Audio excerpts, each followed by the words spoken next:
Good evening. Here is the world news from BGI TV, Baba Bagede Imo TV. I am Sanut Olakomi Ajikade. First hear the major headlines. Abiodun budgets 23 billion naira to security, says Ogun safest in Southwest. Ekiti Assembly impeaches Aribisogun, elects first female speaker. New Afenifere endorses Kwakwazo in Lagos State. We will demand compensation for Northlands killed if Nnamdi Kanu is released.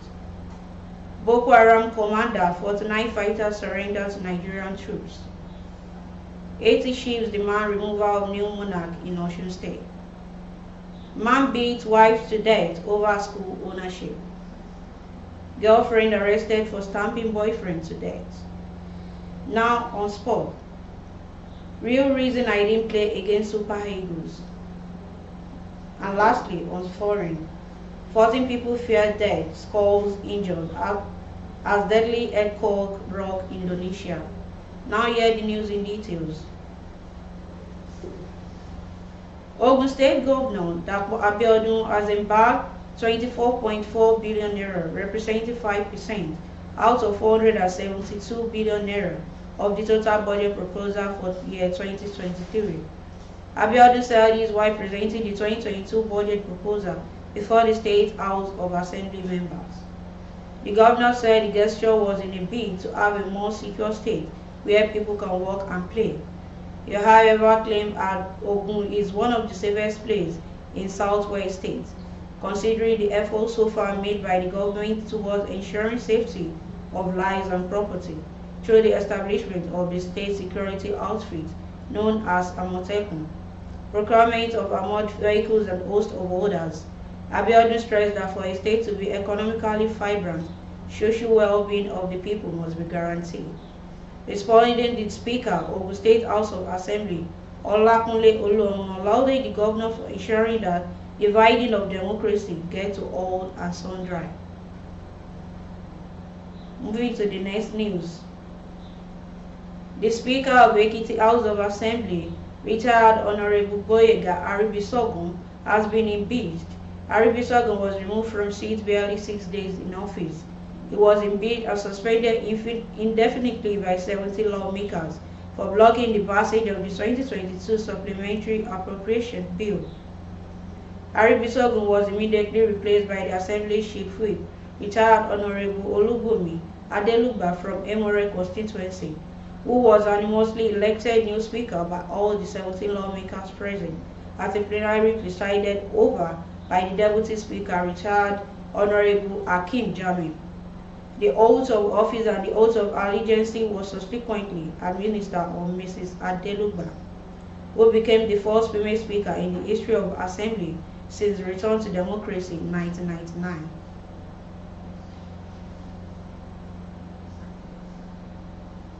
A group which called itself New Afenifere has endorsed the presidential candidate of New Nigerian People Party, Rabiu Kwankwaso, for the 2023 general election.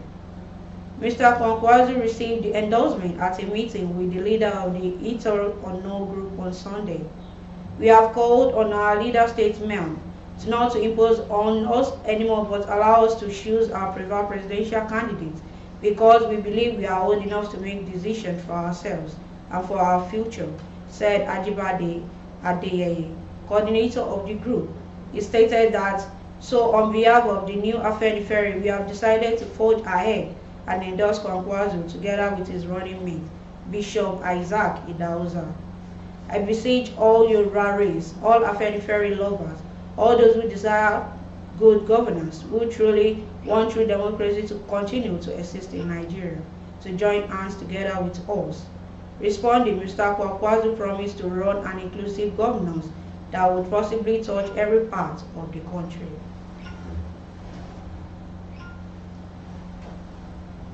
The Arewa Youth Consultative Forum, AYCF, has highlighted its next line of action of Nnamdi Kanu, leader of the indigenous people of Biafra, IPO, is released. AYCF warned that it will demand compensation for Northerners killed and their properties destroyed in the southeast if Kanu is released.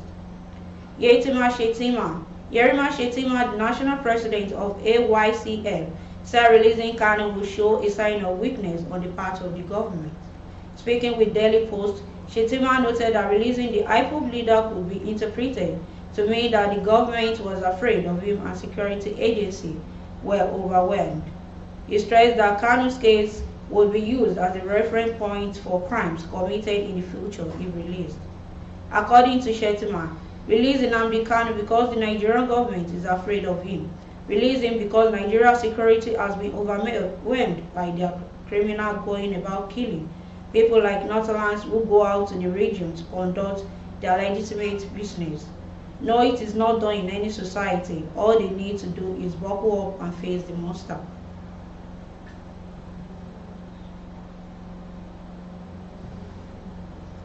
Operatives of the National Drug Law Enforcement Agency (NDLEA) have arrested a 56-year-old widow and mother of four, Mrs. Ajishegiri Kehinde Sidika, at the Muritala Muhammed International Airport, Ikeja, Lagos State, for attempting the traffic 400 grams of cocaine concealed in her footwear to Mecca, Saudi Arabia.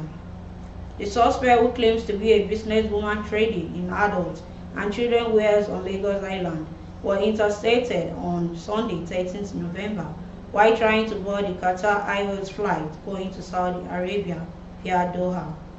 A statement by Femi Babafemi, Director of Media Advocacy, said, upon a critical examination of the pair of sandals she was wearing, 2 parcels of cocaine weighing 400 grams were removed from her. In the same vein, attended by a tricycle parts seller, Ayade Kehinde Tayo, to send 1K of Tramadol 225 mg and Roipol of Instapol, Turkey via Cairo on Egypt airline flight. Same day were also frustrated by NDLEA operatives who arrested him.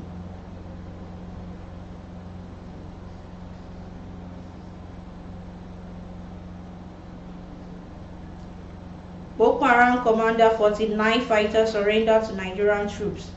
At least 49 fighters of the Jamaat al-Sunnah led Dawal wal Jihad terrorist group, including 2 commanders, Ba Usman Muzir and Alhaji Ari Naki, have surrendered the troop. Sir Gazola reported that the terrorists surrendered to the troop of Operation Adin Kai in Tambo on November 20, 2022. Preliminary investigation revealed that the insurgents came out from Sambisa Forest, where they have been hiding and waging campaign of terror. Recall that no fewer than 19,000 insurgents comprising combatant and non-combatant and their families have so far surrendered to the Nigerian troops. The sources noted that the sustained onslaught on the insurgents under the kinetic and non-kinetic approaches have led to the mass surrender.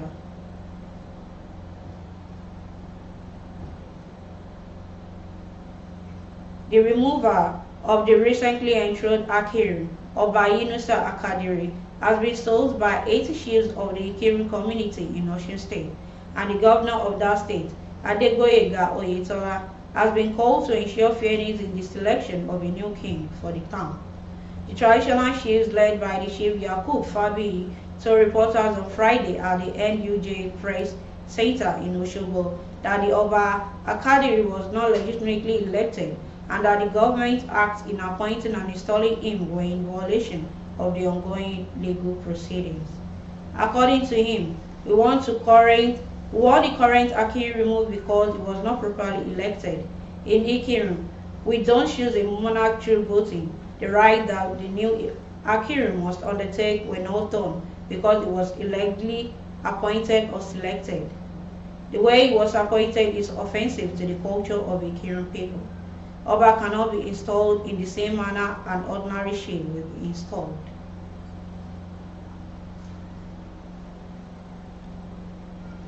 A 45-year-old man who was identified by the police as Segun Omotosho has reportedly beaten his wife, Olubukola Omotosho, to death in Abeokuta, Ogun State. Police said the man beat the woman to death over a refusal to allow him to take over a private school belonging to her.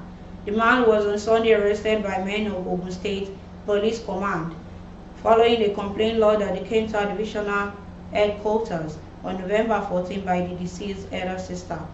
The sister reported that the 42-year-old Olubukola was beaten and seriously injured by her husband, who later rushed out to the Federal Center Idiaba, Abeokuta for medical attention. However, she was said to have given up the ghost while receiving the treatment. Unknown to the husband, the deceased has sent a voice note to her family members, informing them that her husband has used a padlock to hit her on the head while beating her, and that if she died, they should be aware that it was her husband that killed her. The police spokesman, Abimbola Oyemi, told newsmen on Monday. Oyemi said the husband fled immediately the voice note was played to his hearing, having realized that his evil deeds has been exposed.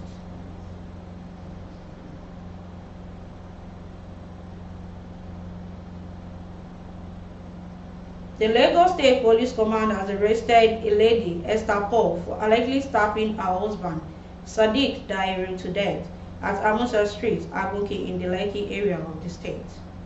Punch Metro gathered that Dairu's stepfather, Kazim Obafunsho, after being briefed that his stepson has been stabbed by his girlfriend, reported the incident at the Lassen police station. It was learned that the policemen detailed to investigate the case brought Dairu to Evercare Hospital, where a doctor on duty confirmed him dead. The State Police Public Relations Officer, SP Benjamin Undeyi, who confirmed the development, said Paul has been arrested, adding that Dairu calls have been deposited in the IDH mortuary in the Yaba area of the state for autopsy.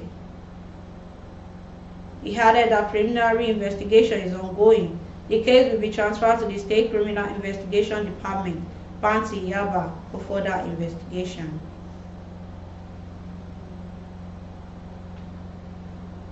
Now on foreign.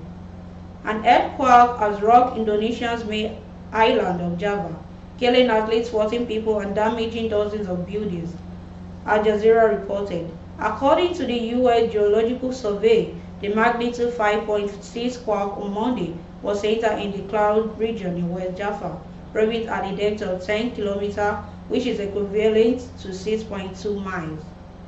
This ugly incident has sent residents in the capital Jakarta scampering for safety. A government official from Siargao, Ahmad Suleiman, told newsmen that about 20 people were killed and 300 more injured, adding that the figure is from one hospital and there are 4 hospitals in Siargao. Another spokesman for the local administration in Siargao town said it was possible that the death and injury toll could rise. And lastly, on sports. Portugal captain Cristiano Ronaldo has spoken for the first time since they missed their 4-0 win over Nigeria in last week's international friendly. Ronaldo missed their final warm-up game, but has trained as normal since arriving in Qatar. The 37-year-old has not played since Manchester United 3-1 defeat to Aston Villa on November 6, but he says he is ready to face Ghana on Thursday. I feel good. I had a small problem, but I'm already recovered. We have been doing good training and I feel prepared to start the World Cup in the best way. I believe we have enormous potential. I believe we can win, and I have that feelings. But we have to start well with Ghana, which is the hardest, Ronaldo told the press conference on Monday. Bruno Fernandes scored twice against the Super Eagles in the first half, before the Gonzalo Ramos and Jose Mario added more goals late in the game. And that concludes the world news for this hour. But before we go, here's some of the major headlines once again. Abiodun budgets 23 billion naira to security, says Ogun savers in Southwest. Ekiti Assembly impeaches Aribisogun, elects first female speaker. Newer Ferry endorses Kwakwazo in Lagos. We will demand compensation for Northerners killed if Nnamdi Kanu is released. To join us on all our social media handles, on Facebook as Gbagede Imo with Alawi Adebayo, follow us there and share the page. And on Instagram as Gbagede Imo_22, follow us there and share the page as well. And on YouTube as Baba Gbagede Imo TV, subscribe to our YouTube channel. And for the placement of your advert or your event coverage, call the number showing on the screen. Thanks so much for always listening to our news on BGI TV. I am Sanut Olakomi Ajikade. Bye. Oh, na na na. If you want to know what's going on in city, or you want to listen to the latest news and gist, no stress, oh, just tune to BGI TV. BGI TV, you're one in a million.